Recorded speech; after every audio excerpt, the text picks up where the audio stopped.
여러분, 파킨슨병이라고 하면 가장 먼저 떠오르는 것이 손떨림일 것입니다. 하지만 실제로 파킨슨병은 단순히 손이 떨리는 병이 아닙니다. 뇌 속에서 움직임을 조절하는 신경세포가 점차 손상되면서 여러 가지 작은 변화들이 나타나게 됩니다. 중요한 것은 이런 작은 신호를 조기에 알아차리는 것입니다. 조기 발견이 이루어지면 약물 치료와 생활 관리로 증상 진행을 늦추고 삶의 질을 지킬 수 있습니다. 오늘은 파킨슨병을 조기 발견할 수 있는 대표적인 작은 신호들을 알려드리겠습니다. 첫 번째 신호는 손이나 팔의 떨림입니다.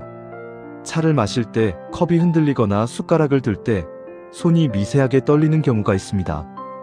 피곤하거나 긴장했을 때 떨림은 누구에게나 있을 수 있지만 파킨슨병의 떨림은 가만히 있을 때도 나타난다는 특징이 있습니다.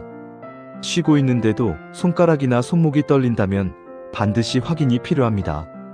두 번째는 동작이 느려지는 현상입니다. 옷을 입거나 단추를 잠그는데 시간이 오래 걸리고 글씨를 쓰면 점점 작아지는 경우가 있습니다. 이런 변화는 단순한 노화로 오해하기 쉽지만 뇌의 운동 조절 기능이 약해진 초기 신호일 수 있습니다. 세 번째는 걸음걸이의 변화입니다. 발을 끌듯이 작은 보폭으로 걷거나 걸음을 시작하기 어려워 멈칫거리는 경우가 있습니다.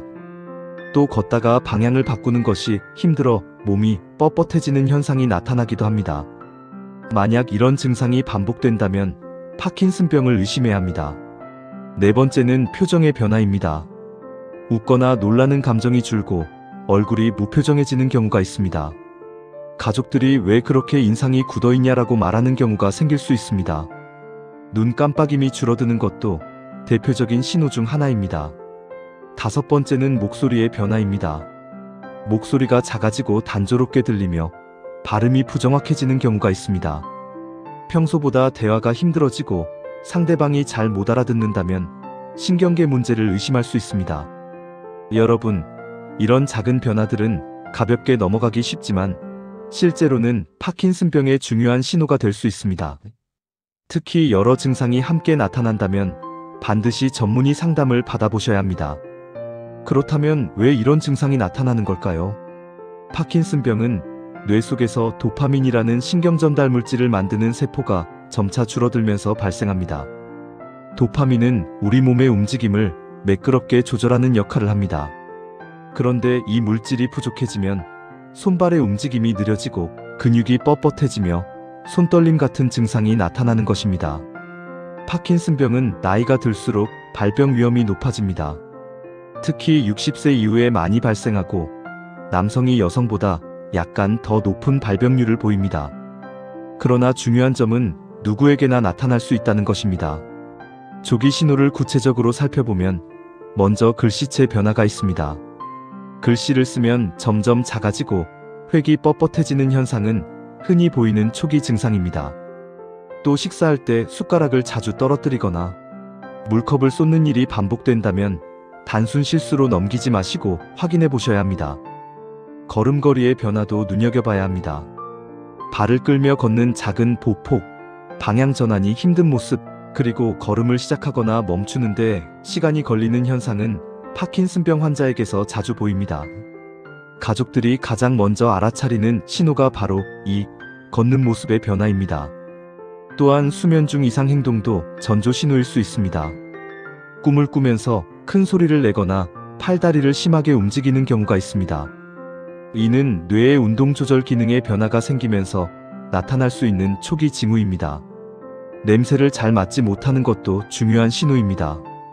단순히 코가 막혀서가 아니라 후각신경이 약해지면서 발생하는 현상인데 파킨슨병 초기 단계에서 자주 보고됩니다. 이처럼 다양한 신호들이 일상 속에서 조금씩 나타나지만 많은 분들이 이를 노화로만 생각해 넘어갑니다. 하지만 조기에 발견해 전문적인 진단을 받으면 약물 치료와 운동요법을 통해 진행을 늦출 수 있습니다. 늦게 발견하면 일상생활에 큰 불편을 겪게 되지만 빠르게 대처하면 충분히 건강한 생활을 이어갈 수 있습니다. 마지막으로 파킨슨병을 조기 발견하고 관리하기 위해 기억해야 할 점들을 말씀드리겠습니다. 첫째, 작은 변화라도 반복되면 기록해두는 습관이 필요합니다. 글씨체, 걸음걸이, 손떨림, 목소리 변화 같은 신호를 메모해두면 의사의 진단에 큰 도움이 됩니다. 둘째, 증상을 무조건 노화로만 생각하지 말아야 합니다. 나이가 들면 자연스럽게 몸이 불편해지지만 파킨슨병의 신호와는 분명한 차이가 있습니다. 셋째, 정기 검진을 통해 신경과 전문의와 상담하는 것이 좋습니다. 특히 가족 중 파킨슨병 환자가 있거나 손떨림, 느린 동작 같은 증상이 반복된다면 더욱 주의해야 합니다. 넷째, 생활 속 관리도 중요합니다. 가벼운 스트레칭과 규칙적인 운동은 근육을 유연하게 유지하고 증상 진행을 늦출 수 있습니다. 또한 단백질, 채소, 과일을 고르게 섭취하는 균형 잡힌 식습관도 필요합니다. 오늘은 파킨슨병을 조기 발견할 수 있는 작은 신호들에 대해 말씀드렸습니다. 손떨림뿐만 아니라 걸음걸이, 표정, 목소리, 후각 같은 다양한 변화가 신호가 될 수 있습니다. 여러분, 몸이 보내는 작은 변화를 놓치지 마시고 귀 기울이시길 바랍니다. 조기 발견이 곧 건강한 삶을 지키는 열쇠입니다. 이 영상이 도움이 되셨다면 구독과 좋아요 부탁드립니다. 가족과 친구분들과도 공유해 주셔서 모두가 건강을 지킬 수 있기를 바랍니다.